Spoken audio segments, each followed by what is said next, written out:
Detrás de cada cosa que existe hubo un pensamiento. Detrás de cada belleza de la naturaleza hubo un pensamiento.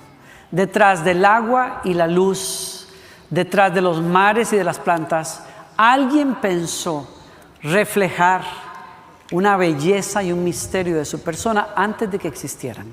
Antes de que Dios dijera, sea la luz, pensó en la luz.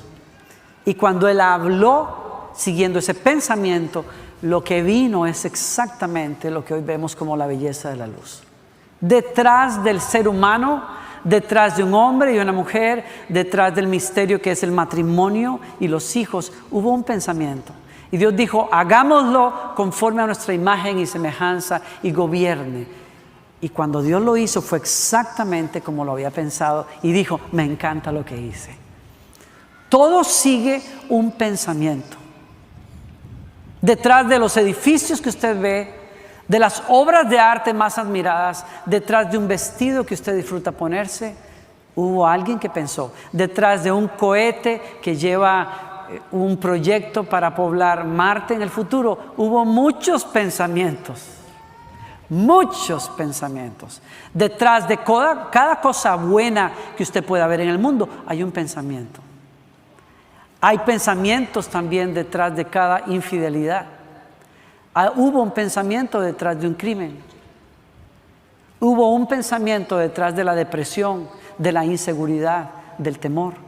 Porque la inseguridad y el temor no existirían si usted no abrigara primero un pensamiento que le engaña a usted a pensar que usted no va a poder.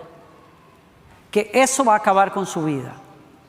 Aquellos de ustedes que han peleado con el COVID en carne propia, y tenemos algunos que están aquí, varios, y por los que damos gracias a Dios que salieron adelante y que están hoy aquí con nosotros. Detrás de la presencia de esa misma enfermedad, la batalla más grande que tuvieron algunos de ustedes, y nos lo han dicho, fue en el momento en que supieron que el COVID estaba presente en sus cuerpos, el primer pensamiento que vino fue, me voy a morir. Y batallaron con el espíritu de muerte de frente. Nuestros pensamientos son poderosos porque van a determinar a dónde llegamos en la vida. Dependiendo de cómo nosotros manejamos nuestros pensamientos, avanzamos en la vida o nos quedamos pegados. Saúl fue el primer rey en Israel, la primera persona que viene como respuesta a la petición de Israel de tener un rey, y lo tienen, y la Biblia lo introduce como el hombre más esbelto, más alto que había en Israel. Nadie superaba la altura de él. En lo físico era el hombre más alto que había, pero en sus emociones, delante de sí mismo, era el hombre más pequeño que existía. Y esa inseguridad para verse a sí mismo, para interpretar sus capacidades, lo tumbó. Nomás recibió la primera misión que Dios le dio, que fue ir a vencer a unos enemigos de Dios. Y ya en esa primera misión estuvo acabado. Desobedeció al Señor literalmente en 2 ocasiones abiertamente. Y cuando el profeta le había dicho, espera que yo venga a tu encuentro para que podamos ofrecer un sacrificio a Dios y entonces ustedes van a poder hacer su trabajo, Saúl no pudo esperar. ¿Y saben por qué no pudo esperar? Porque le tuvo más temor a la gente que a lo que Dios le había ordenado. Y cuando el profeta lo confrontó, le dijo, es que me preocupé porque mis generales y mis soldados se iban y me preocupé y tuve miedo. ¿Miedo de qué? ¿Miedo de perder a la gente? ¿Miedo de no complacer a la gente porque él estaba esperando a un profeta al que le agarró tarde?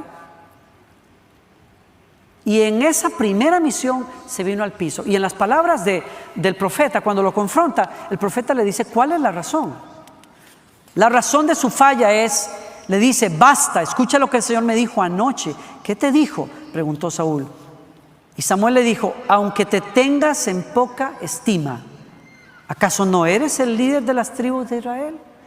El Señor te ungió como rey de Israel, te envió con una misión. Y están viendo aquí la frase, es muy fuerte. Está diciéndole, ¿qué es lo que te pone a tambalearte delante de un reto? ¿Que la gente se vaya? ¿Que la gente no te apoye? Pero ¿quién eres tú? Tú no eres el jefe de las tribus de Israel, ¿Qué temes tú si Dios te ungió y te dio una misión? Tu capacidad no viene de que la gente guste de ti o te apoye. Tu capacidad viene que Dios dijo: tú eres el rey de Israel, estoy contigo, te ungí, dale, yo voy contigo. Eso determina tu capacidad. Tu capacidad no la determina lo que la gente diga. Tu capacidad no la determina que la gente vote por ti o no vote por ti. Tu capacidad viene del que dice: tú eres hijo del Dios viviente, tú eres hija del Dios viviente, tú vas y haces lo que yo te digo y voy a estar contigo. Pero él no creyó. ¿Por qué? Porque su inseguridad era tan grande.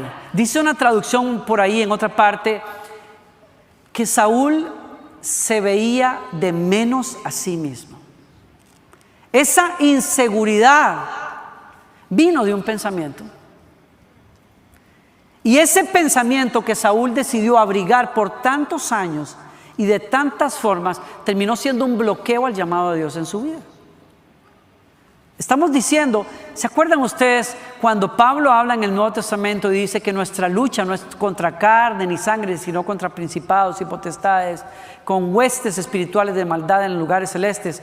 Él habla de esa lucha espiritual que todos los cristianos tenemos que reconocer que batallamos. Pero la lucha de luchas no es con demonios allá afuera. La lucha de lucha es con pensamientos que dejamos minar nuestra mente, que nos roban los sueños, que nos limitan para creerle a Dios y que se pueden convertir en fortalezas en el corazón de una persona.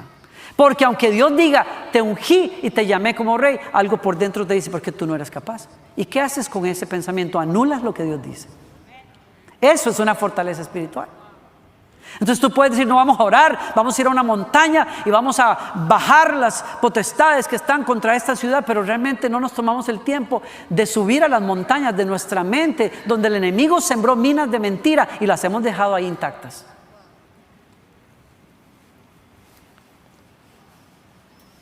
Y ese es el punto. Como tú te veas a ti mismo determina cómo te hables a ti mismo.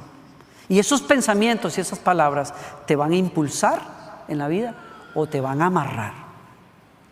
Tus pensamientos son poderosos. ¿Y cómo sé yo dónde están tus pensamientos? Cuando tú hablas. Cuando tú hablas, se sabe de qué llenaste tu corazón. Cuando hay una persona chismosa delante tuyo, ya sabes con qué llena su corazón. Cuando hay una persona negativa delante tuyo, ya tú sabes con qué ha llenado su corazón. Porque de la abundancia del corazón habla la boca. Por tanto, si tus palabras son importantes, más importantes son tus pensamientos, o tan importantes son tus pensamientos. Porque tus palabras delatan qué es lo que tú has cultivado, cómo hablas contigo mismo. Pero lo que gobierna tu vida son tus pensamientos. Y a ese punto se refirió Samuel cuando le explicó que la rebelión de Saúl lo había sacado del partido. Entonces Samuel le dijo: hoy mismo el Señor ha arrancado de tus manos el reino de Israel y se lo ha entregado a otro más digno que tú. Y busqué esta traducción, la Nueva Versión Internacional, que dice: buscó a otro más digno que tú. Las traducciones anteriores dicen: a uno mejor que tú. Lo acabó. Pero me parece que la Nueva Versión Internacional lo explica muy bien. Explica el corazón de Dios detrás de las palabras. No fue terminar de matar a este hombre que acababa de fallar diciéndole: hay uno mucho mejor que tú. Porque a un hombre inseguro que le presenten otro que es mejor que él, lo termina de matar. Pero le dijo: a uno que es más digno que tú. ¿Por qué? No es porque David tuviera más capacidades, es el próximo rey. No es que David tuviera más capacidades que Saúl, que es el que fue desechado. No, es que David tendría más disposición a ser moldeado por Dios cuando Dios le hablara, una cosa que Saúl no tenía. No era cuestión de capacidades, era cuestión de disposición del corazón. Lo que nos hace falta muchas veces para ser parte de los planes de Dios es la disposición del corazón, porque Dios no está buscando a la persona mejor que hay en el mundo. Siempre habrá gente mejor que tú y mejor que yo. Siempre habrá gente que canta mejor que uno y otros que cantan peor, gracias a Dios. Siempre habrá gente que es más guapa que tú. Si es cuestión de eso, vamos a estar toda la vida en una desgracia porque siempre estaremos comparándonos y diciendo, pero ¿por qué aquel es más bonito? ¿O porque aquel es más delgado? ¿O porque aquel es más alto? Ya ven ustedes, Saúl era el más alto y lo desecharon. No es la altura lo que determina que Dios puede usar a las personas, gloria a Dios. Ahí me dieron ganas como de... Si ustedes no aplaudían, yo iba a aplaudir. Esto no es cuestión de capacidades. Saúl no fue desechado por falta de capacidades, sino que fue desechado por falta de creer en lo que Dios había puesto en él y lo que Dios le había confiado. Y todo comienza con un pensamiento. Se miraba a sí mismo como poca cosa. Y miren qué fuerte lo que estamos diciendo acá. Porque cuando Dios nos llama a una misión en la vida, y cada uno de los que estamos acá tiene una misión de parte de Dios. Wow, que por lo menos había uno conectado por ahí. Yo sé que somos una iglesia, no estar diciendo amén y todo eso, pero por lo menos reaccionen, hagan algo para saber que están ahí, ¿no? Ok, bueno, mire, entonces por lo menos ya mire. Ya me perdí yo por hacer ese comentario. ¿Qué era lo que yo les iba a decir a ustedes? Todos nosotros tenemos una misión. Tú tienes una misión. No estarías vivo si no tuvieras una misión de parte de Dios.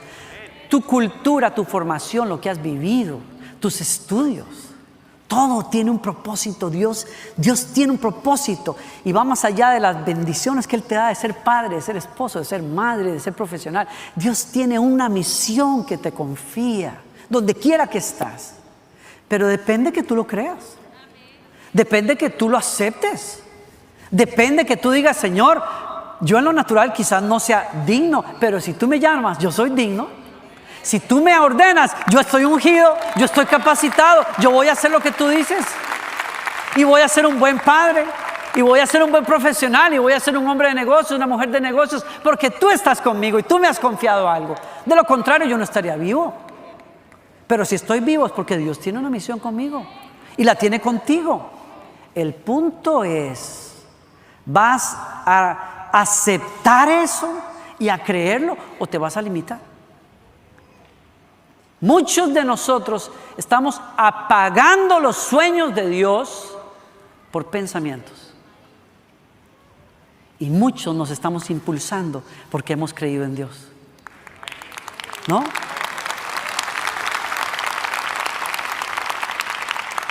La capacidad de realizar esa misión, tanto para Saúl como para David, dependía de que ellos creyeran en la capacidad que les daba la orden de Dios. Uno de ellos pudo verla, otro no, y fue desechado. Y entonces Dios levanta a David. Y levanta a David a quienes su papá o sus papás lo olvidan. El último en la lista, invitado para la cena donde estaba el profeta para ungir al próximo rey, no estaba allí. Fue mandado a traer. Algunos hacen conjeturas diciendo que quizás David era un hijo fuera de familia y qué sé yo, porque ¿por qué no lo habían llamado cuando Samuel llegó para ungir al próximo profeta? No se sabe, pero es el último en el que se piensa, pero es el primero que Dios dice, ese es el ungido, ese es el que yo voy a usar. Y David viene y no más comenzando su vida, tiene un reto del tamaño de un gigante de 2 metros. Y todos los hombres de guerra de Israel acobardados, David llega, escucha los insultos de ese hombre y dice, espérate que yo me voy a pelear con él. Y los hermanos de David dicen, tú siempre tan creído, tan metido, usted es más metido que la pobreza, váyase con las tortillas y el queso a la casa, eso es todo lo que usted sirve hacer, usted no es más que un mocoso que sirve para cuidar ovejas. Pero le llegó la noticia al rey que lo manda a llamar y le dice, bueno, eran ticos, vos no sabes que ese es un hombre criado en la guerra desde que era jovencito, ese tipo fue a la escuela militar, se graduó con honores, ¿y vos quién sos? Sos un pelao, dirían en Colombia, en Barranquilla, sos un pelao. Y él le dice, pues Puede ser delante de tus ojos, pues yo te voy a contar una cosa. Mi historia de fe, nadie lo sabe, pero cuando yo cuidaba las ovejas de mi padre y un animal venía a robarme las ovejas, yo me levantaba en el poder del Espíritu Santo, porque yo conozco al Espíritu Santo. Yo conozco lo que Dios hace con las personas cuando se entregan a Él, y cuando se me regresaba esa bestia para querer dañarme, yo lo acababa, a palos lo acababa. Y le dice a Saúl: el Señor, a quien yo conozco, me libró de las garras del león y del oso, también me librará del poder de ese filisteo. Filibusteros fueron otros. Anda pues, dijo Saúl, y que el Señor te acompañe. Y mire lo que pasa en la batalla. Su confesión fue la suma de sus pensamientos. Escúcheme lo que acabo de decir. Su confesión fue la suma de su pensamiento de fe. Cuando tuvo a Goliat al frente, le dijo: tú vienes contra mí con espada, lanza y jabalina, pero yo vengo a ti con la bandera del Señor Todopoderoso, el Dios de los ejércitos de Israel, a quien tú has desafiado. Y le dijo: todos los que están aquí reconocerán que el Señor salva sin necesidad de espada ni de lanza. La batalla es del Señor y Él los entregará a ustedes en nuestras manos. Y fue exacto lo que pasó. ¡Wow! Por eso yo te tengo que animar a insistir. Como tú hablas, determina dónde vas a llegar en la vida. Pero lo que tú hablas tiene una fuerza más importante detrás. Es lo que tú piensas. Es como tú hablas contigo en ese espejo. Es lo que tú te dices todos los días a ti mismo. Ese diálogo interno que tienes contigo mismo todos los días va a dispararte hacia los propósitos de Dios o te va a aniquilar en el camino. Y en eso yo no puedo ayudarte más que animarte a cambiar tu manera de pensar, a bloquear tu mente de cosas que no sirven, a pararte firme delante de esos pensamientos que te infunden miedo e inseguridad, a acabar con esa forma de verte cuando te ves de menos. En realidad, cuando deberías de pararte y decir: yo soy todo lo que Dios dice que soy. Yo puedo hacer todo lo que Dios dice que yo puedo hacer. Yo tengo todo lo que Dios dice que yo tengo. ¿Alguien está aquí conmigo? Alguien tiene que levantarse en el espíritu de David para reclamar las cosas que Dios dice de nosotros. Alguien tiene que sacudirse de esas mentiras y esas palabras que una y otra vez se dijeron sobre tu vida. Aquellas personas que somos llamados, y yo creo que todos los que estamos aquí somos llamados a la grandeza, somos llamados a sobresalir, somos llamados a marcar una diferencia, somos llamados a romper terreno, a romper toldos y topes que nos habíamos puesto como personas, familias, culturas. Pero que podamos hacer eso, porque Dios quiere que lo hagamos, depende de cómo nosotros pensamos.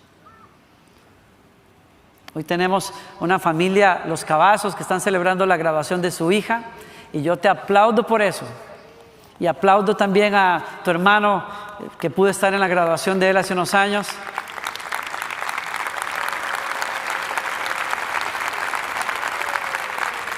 Yesenia se está graduando, se graduó con honores, en un doctorado, en una universidad, en un programa de doctorado que solo recibía a asiáticos y a norteamericanos. Ella es la primera latina que se gradúa. Te felicito y te honro por eso. ¿A cuántos el enemigo les está diciendo: tú no puedes? No, ni hagas el intento porque eso no es para ti. ¿A cuánto les estará matando misiones y sueños que Dios tiene solo por un pensamiento? Acaba con eso. Acaba con esos Goliaths en el nombre del Señor. Anímate y ármate con las palabras de Dios que tenemos. Miren, yo leo las escrituras. Yo conozco algo de literatura porque yo estudié poco de eso. Conozco literatura. Y no creo que exista un libro más bello en todo el mundo que se abra, en donde habla de un Dios con unas promesas y unos pensamientos que uno dice, pero ¿qué es esto? ¿Qué es esto? Desde que el mundo fue creado no se ha escuchado de un Dios, ni se ha oído, ni se ha visto un Dios que sea como tú, que haces a favor de los que creen en ti maravillas. Mencioné eso el otro día en una prédica. Es una belleza lo que Dios dice, cómo Dios nos habla, cómo Dios nos nutre con su palabra, cómo Dios impulsa a que tengas esperanza y que salgas adelante. La cosa es que lo creamos. Todos nosotros estamos lidiando con el reto de hacernos ciegos a nuestras propias capacidades y de creer lo que Dios ha puesto en nosotros. Por eso necesitamos vigilar nuestros pensamientos.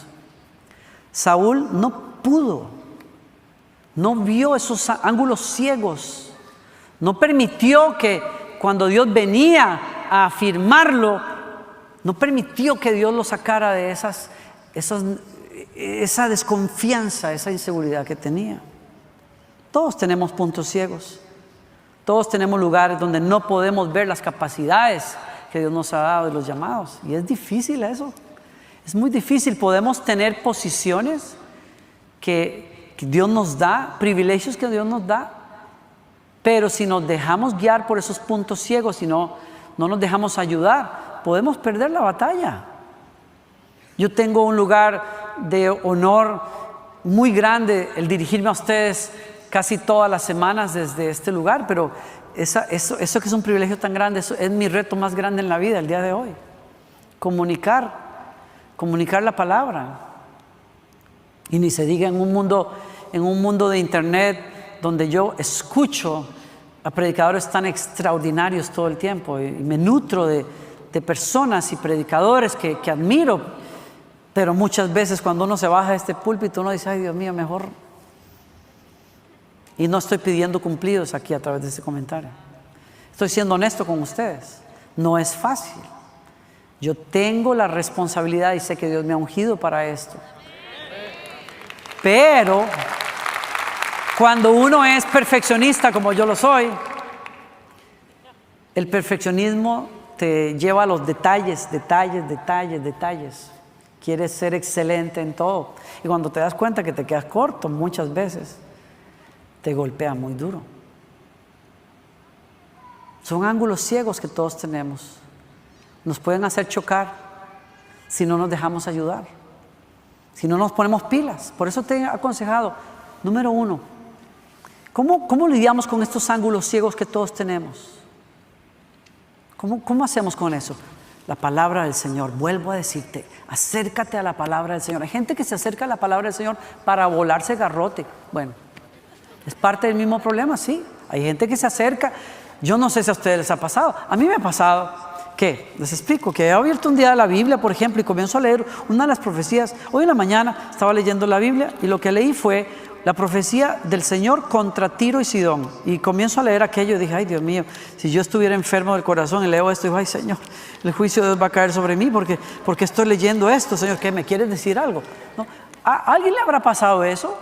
A mí me ha pasado algunas veces, me pongo a leer algo en la Biblia así. Y como no tenemos mecanismos para interpretar bien la Biblia a veces, o cuando tenemos un corazón enfermo, nos mata. Y hay gente que busca, dice, Señor, aleluya, háblame, dame duro, Señor. ¡Pum! ¡Pa!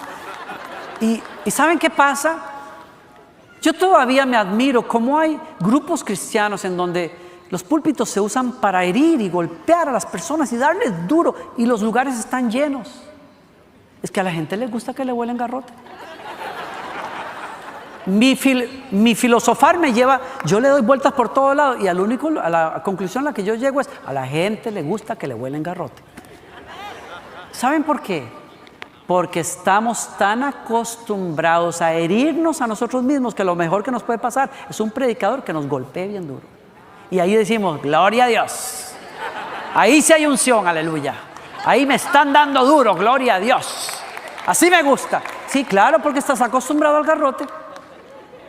Te identificas. Y ese es el problema que tenemos. Ese es un problema que tenemos. Necesitamos la ayuda de personas en nuestra vida que pueden hablarnos la verdad cuando no podemos ver esas cosas. O sea, no podemos ver que Dios nos ha dado una capacidad, nos ha dado un don. No lo podemos celebrar tampoco. Entonces es fácil criticarnos, y eso es lo que hacemos muchos de nosotros, nos criticamos y nos golpeamos. Y por eso una prédica donde se nos golpea como que nos llega mejor, porque estoy acostumbrado al dolor. Y por eso cuando alguien viene y te da un cumplido, usted sabe la ceñita hipócrita de los cristianos, ¿verdad?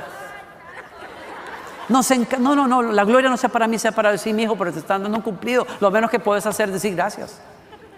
Ay, qué bonito vestido, qué bonita chaqueta. Ay, sí, la compré en Marshalls, me costó $5. ¿Quién te preguntó el precio? ¿Qué cuesta que digas qué bueno? Sí, viste, qué bonita, ¿verdad? Se te ve bien. No, es que la falsa humildad es a la que estamos acostumbrados porque nos volamos garrote todo el tiempo.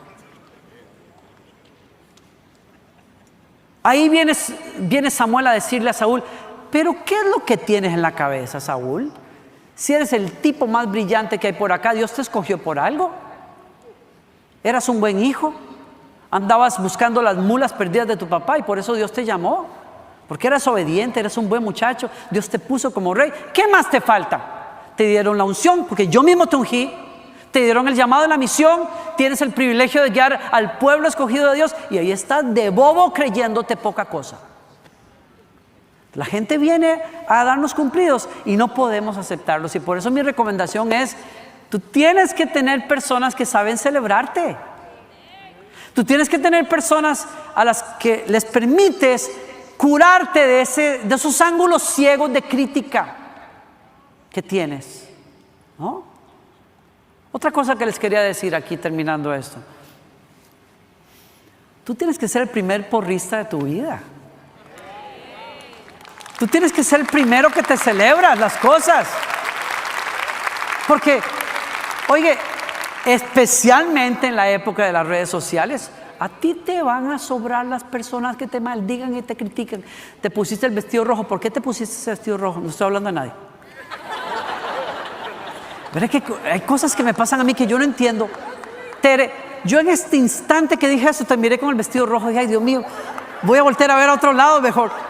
Y yo no entiendo qué pasa. ¿Será que subconscientemente te vi el vestido rojo? Entonces ya dije, ok, es un buen ejemplo. No lo sé, pero en fin. Ay, qué vestido, te ves gorda, te ves fea, ese color de pelo no se te ve, que la mona, aunque se vista de seda, mona se queda. Esas son las redes sociales. ¿Por qué? Porque vivimos en una generación que se oculta detrás de las redes sociales para decir las babosadas que se les ocurra decir sobre cosas que no saben ni les importan. Entonces, yo le digo eso a mi hija a menudo: la primer porrista que tiene que existir en el mundo para tus cosas eres tú misma, porque de ti en fuera pocos saben celebrar. Pocas personas tienen ese arte, como Bernabé en el Nuevo Testamento, que levantaba, donde él entraba, levantaba a las personas, levantaba, sanaba, creía. Pocas personas tienen ese arte, pocas personas se disponen para ese arte. Entonces yo no me puedo esperar a los demás, yo tengo que ser mi primer porrista. Yo decidí ser mi primer porrista. Yo decido celebrar mis victorias, y si nadie más aplaude, no me importa, yo me aplaudo. Ya, hay que hacerlo. Hay que hacerlo y hay que celebrarlo. Hay que aprender a animarnos a nosotros mismos. Hay que aceptar también a esos que Dios nos envía en la vida para enfocarnos, iluminarnos, y que nos dicen, como decías, que le dijo Samuel en ciertas palabras a Saúl, pero vos no estás viendo lo que tenés. Vos no estás viendo cómo Dios te usa. Vos no estás viendo qué privilegio te ha dado Dios. Vos no estás viendo la familia que tenés. Vos no estás viendo que a tu edad has caminado por aquí, por allá, y mira dónde has llegado. Necesitamos de esas personas. Y cuando vengan esas personas, por amor a Dios, acépteles el piropo. Acépteles el comentario. Celébrelo. Sea una persona que sabe recibir cumplidos. Tenga personas cerca así, que lo ayuden. Y también tenga personas cerca suyo que saben también calibrarlo, porque esa es la otra cosa. Tenemos ángulos ciegos, sí. En esos ángulos ciegos nos vemos de menos, pero hay otros ángulos ciegos en donde andamos por allá arriba y necesitamos que alguien nos aterrice el globito, que nos lo estalle de vez en cuando para que nos ubique cómo es la cosa. No, porque somos seres humanos, todos nos equivocamos, todos somos propensos al orgullo. Usted no me diga que no, no, como lo dijo aquel señor hace años, el orgullo es como el mal aliento, todo el mundo lo nota menos uno que lo tiene. Por eso es que uno necesita gente que ve los ángulos ciegos y le dice a uno, mijo, échate algo porque la cosa está seria, ¿no? Porque todos los tenemos. Ahí está David, y ahí es donde yo veo, miren, en el momento más delicado de la vida de Saúl, Dios le envía a David. Y David mata al gigante y Saúl ve la gracia de Dios en su vida y lo pone como el general de su ejército, y donde quiera que Saúl lo mandaba, David iba, lo obedecía y tenía victoria. Y la gente entonces cantó, Saúl mató a sus miles, David a sus 10,000, y luego me dijo, caray, y equivocó porque Dios le había traído a su equipo a un hombre que lo iba a hacer más fuerte. No entendió que el que entraba iba a ser a su equipo un equipo vencedor. Lo que vio fue competencia y quiso matarlo. Los celos y la envidia entraron y ahogaron el propósito de Dios en ese equipo, que era un equipo de victoria. Cuando Dios trae un miembro a un equipo, cuando es Dios el que trae un miembro a un equipo, es para hacerlo un equipo de vencedores. Es para hacerlos más fuertes. Es para que tengan más conquistas en el reino de Dios. Para eso es un equipo. Para eso Dios pone piezas que Dios sabe cómo ordenar. Yo no entiendo cómo fue que pasó esto de Tales, pero cuando él me dijo hace años, ahí hincado llorando, estaba en el piso, en una reunión donde él iba a predicar, creo, y se levantó y me dijo, Dios me dice que yo tengo que estar acá. Y yo, bueno. Y 4 meses después me dijo, pastor, Dios me dijo que yo tengo que estar bajo su pastoral. Y yo, bueno. Y me dice, ¿qué hago? Le digo, yo no sé, pues Dios fue el que te dijo, pregúntale a él. Yo no estoy inventando esto. Yo le dije, pregúntale a él, porque yo no puedo hacer nada. Es más, yo no sé ni qué quieres que haga. Yo no sé qué tengo que hacer yo. ¿Qué tengo que hacer yo? Si Dios te dice que tienes que estar bajo mi pastoral, pues ¿qué quieres que haga? Aquí estoy, yo estoy para servirte. No es eso. Es que yo tengo que servir a tu lado. Yo no puedo hacer nada. Ahora yo te voy a decir lo que yo hice. Cuando Dios me dijo que tenía que venir a Lakewood, me dieran espacio o no me espacio, yo vine acá. Y cuando yo le dije, mi esposa y yo dijimos al Señor, nos vamos para allá, aunque no hay una plaza para nosotros, el Señor abrió la puerta. Y aquí estamos. Entonces yo le dije a Tales, a mí nadie me trajo en realidad, Dios me trajo aquí. Y salte Pedro, brinque Juan, yo estoy aquí. Porque cuando se trata de moverse con Dios, si gusta o no gusta, eso no es asunto mío. Eso cada persona tendrá que resolverlo. Yo vine porque Dios me trajo. Y yo tengo una misión que cumplir aquí. Y entonces yo me moví y le dije a él, muévete tú, yo no sé. Yo lo que sé es que el Señor le dijo a los sacerdotes, pongan los pies en el río y las aguas se van a partir. Fue todo. Y ahorita me lo recordó hace unos días. Usted me dijo eso y yo me moví. Por 2 años oraron y ayunaron e hicieron y deshicieron y lloraron y Dios los pasó por procesos y todo. Y cuando nos damos cuenta, ellos consiguieron su visa para estar en este país y se establecieron sin ayuda de nadie, sin conciertos y sin nada por 2 años. Yo no sé cómo han hecho ustedes por 2 años sin el presupuesto que tenían allá en su tierra. Lo dejaron todo, pero me dijeron, vamos a servir aquí. Como voluntarios vamos a estar aquí porque necesitamos estar bajo tu pastoral. Y aquí están. Entonces, ¿qué veo yo aquí? Yo se lo he dicho al equipo cuando anuncié que Tales venía para acá y tal. Les dije yo, esto no es un plan que yo tejí para que Tales pudiera estar aquí. Yo no puedo hacer esas cosas. Yo no tengo esa potestad. Dios lo trajo. Lo celebro a Él y a su familia, como celebro a cada uno en este equipo, porque son extraordinarios. Y a este equipo no puede entrar otra cosa que no sea buena, porque es un excelente equipo. Es un excelente equipo. Yo no tengo otra cosa que pueda decir más que será porque Dios tiene unos propósitos increíbles para esta iglesia y a través de esta iglesia. Y por eso yo lo tengo que celebrar. Pero Saúl no lo leyó, porque sus inseguridades dijeron: uy, no, este es competencia, a este tengo que matarlo. Y se perdió el propósito de Dios. ¿Estás viendo eso? Por eso, termino acá. Hace rato dije que termino, pero es que tengo que terminar. Aprende a ser un porrista de los demás también. Porque cuando uno sabe valorarse a sí mismo, uno también aprende a valorar a los demás. Y cuando uno valora y celebra a los demás, ¿saben lo que pasa? Uno mata la envidia, mata los celos, los mata, porque los sentimientos de la envidia y los celos hay que matarlos. No mates al que es tu objeto de celos y de envidia. Mátate los celos y la envidia. Acábalos. ¿Sabe cómo lo acabas? Levantando a los demás. Levanta a los demás, porque cuando tú levantas a los demás, tú caminas en grandeza también. Tú caminas en otro nivel de vida. Dáselo fuerte al Señor, porque yo creo que Él nos quiere hablar en esta tarde. Pablo decía en una carta tremenda, cuando él hablaba de que él sabe el llamado de Dios, y él apunta en esa carta de los Corintios que él tiene unas revelaciones tan tremendas de Dios, una revelación de Dios tan tremenda que Dios le dijo para que la grandeza de las revelaciones y la capacidad que Dios me da no me envanezca. Dios me asignó un mensajero de Satanás. Y es un misterio esto, es increíble, pero él dice: porque si quisiera gloriarme, no sería insensato, pues diría la verdad, mas me abstengo de hacerlo para que nadie piense de mí más de lo que ve en mí u oye de mí. Y dada la extraordinaria grandeza de las revelaciones, por esta razón, para impedir que me enalteciera, me fue dada una espina en la carne, un mensajero de Satanás que me abofetee para que no me enaltezca.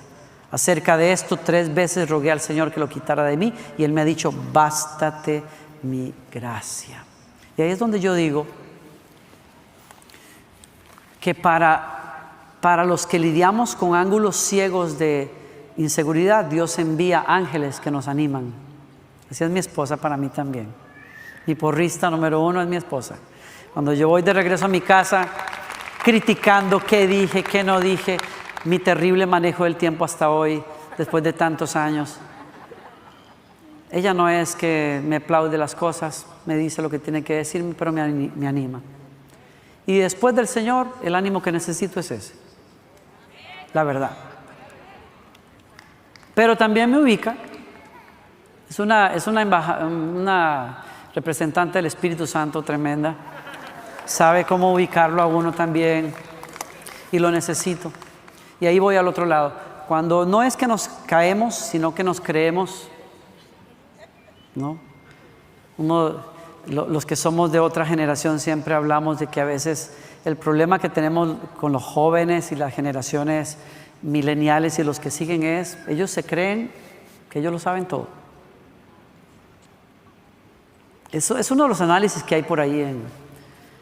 Y esa debilidad que tenemos como jóvenes se compensa en el Nuevo Testamento con una verdad que es: escuchen a sus mayores, escuchen a sus líderes, honren a sus padres. Necesitamos personas así. David necesitó un amigo que lo confrontó, lo encaró cuando él falló. ¿Se acuerdan? Natán. Y ustedes se acuerdan, hoy que escuchaba a Tales cantar esa canción, que es una canción que nace en un momento muy puntual de su vida. No quites de mí tu Santo Espíritu. Fue cuando Natán reprendió a David por su pecado oculto. Todos necesitamos a alguien que nos calibre. Todos. Y si tú eres un líder en particular, necesitas que alguien te calibre de vez en cuando. Si tú no tienes un corazón humilde para recibir corrección, tú no estás listo para servir a una iglesia, porque eres un peligro. En cualquier momento la riegas. Yo soy humano, yo puedo fallar. Yo necesito personas que me calibren, que me llaman la atención. Y ahora sí termino. Estoy en un proceso tratando un problema que tengo en el hombro y he visto a un quiropráctico por varias semanas ya para poder lidiar con el dolor. Y el otro día, en la última sesión que tuve hace una semana, el tratamiento fue fuerte. Y yo recuerdo que después de utilizar puntos con electricidad y agujas y tal para liberar un poco la tensión, vino un masaje, pero un masaje con un aparato metálico que encuentra los nudos que uno tiene en la espalda y los rompe.